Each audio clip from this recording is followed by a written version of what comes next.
કરજણ નગરપાલિકા દ્વારા સંચાલિત જૂના બજાર ખાતે આવેલી કનુબા ગાર્ડનની હાલત દિવસે ને દિવસે બગડતી જઈ રહી છે। સરકારની અમૃતમ 2.0 યોજના હેઠળ અંદાજે ₹1 કરોડ 65 લાખના ખર્ચે ગાર્ડનની બ્યુટિફિકેશન કરવામાં આવ્યું હતું। સ્થાનિક સામાજિક કાર્યકર્તાઓના જણાવ્યા મુજબ ગાર્ડનમાં બેસવા માટે મૂકવામાં આવેલા બાકડા યોગ્ય રીતે ફિક્સ કરવામાં નથી આવ્યા। ઘણા બાકડાઓના નીચેના સ્ક્રૂ લગાવ્યા વગર આમ ભરોસે મૂકવામાં આવ્યા છે, જેના કારણે અકસ્માતનો ભય છે। સ્વચ્છતાની વાત કરીએ તો ગાર્ડનમાં જ્યાં ત્યાં કચરો ફેલાયેલો જોવા મળે છે અને સફાઈની યોગ્ય વ્યવસ્થા દેખાતી નથી। આ ઉપરાંત ગાર્ડનને ફરતે લગાવવામાં આવેલી ગ્રીલ અનેક જગ્યાએ તૂટી ગયેલી છે। સ્ટ્રીટ લાઇટ છેલ્લા 2 મહિનાથી બંધ હાલતમાં છે।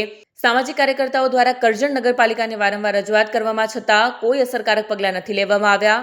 ગાર્ડનની તાત્કાલિક દુરસ્તી કરવાની માંગ ઉઠાવી છે। હવે જોવું રહ્યું કે નગરપાલિકા મામલે ક્યારે કાર્યવાહી કરે છે અને નાગરિકોને સુવિધાયુક્ત ગાર્ડન ક્યારે મળે છે।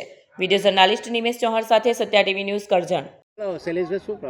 પ્રોબ્લેમ એવો છે કે ગુરુકૃપાની અંદર કનુબા નાગજી બાવા છાવડાથી જે બાગ બનાવેલો છે એની અંદરથી 2 મહિનાથી સ્ટ્રીટ લાઇટો બંધ છે અને કોઈ સાફ સફાઈ નહીં। તમે જોઈ શકો છો કે આપણે ફેન્સિંગ બી કરેલી છે એ તૂટી ગઈ છે અને બોકડાનું બી કોઈ ઠેકાણું છે નથી।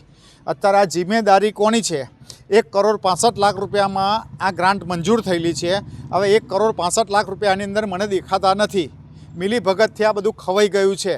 કેટલા સમય પહેલા આ જ્યારે ગાર્ડન બનાવ્યો અક્ષય પટેલે, આપણે એવું સમજો કે 2-3 મહિના થયા છે। 4 મહિનાથી 2 મહિનાથી આ સ્ટ્રીટ લાઇટો બંધ છે।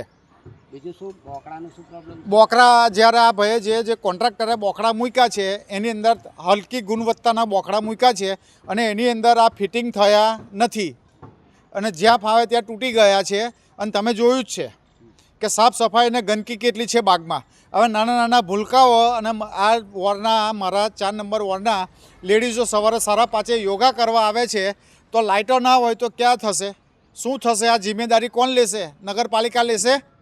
આ બાબતે નગરપાલિકાને 4 વાર જાણ કરવામાં આવી છે। મને નગરપાલિકામાંથી એવું કહેવા આવ્યું છે કે કોન્ટ્રાક્ટરને નોટિસ મોકલી, પણ લાઇટો કઈ? આ મિલીભગત છે બધી। આ વિકાસ કરે છે। હોનો વિકાસ? આ બરાબર છે। તો આ બાબતે હજુ તંત્ર ઊંઘી ઉડાવશે તો તંત્રને કોઈ ફરક જ પડતો નથી। પણ નહીં ઉડાવે તો તમે શું કરશો? આગળ હું જઈશ, હું આગળ કાર્યવાહી કરીશ અને હું આ બધા જ બહેનોને લઈને નગરપાલિકાએ હલ્લા બોલ કરીશ। શું નામ આપનું? શૈલેન્દ્રસિંહ મહેન્દ્રસિંહ પ્રાકડા।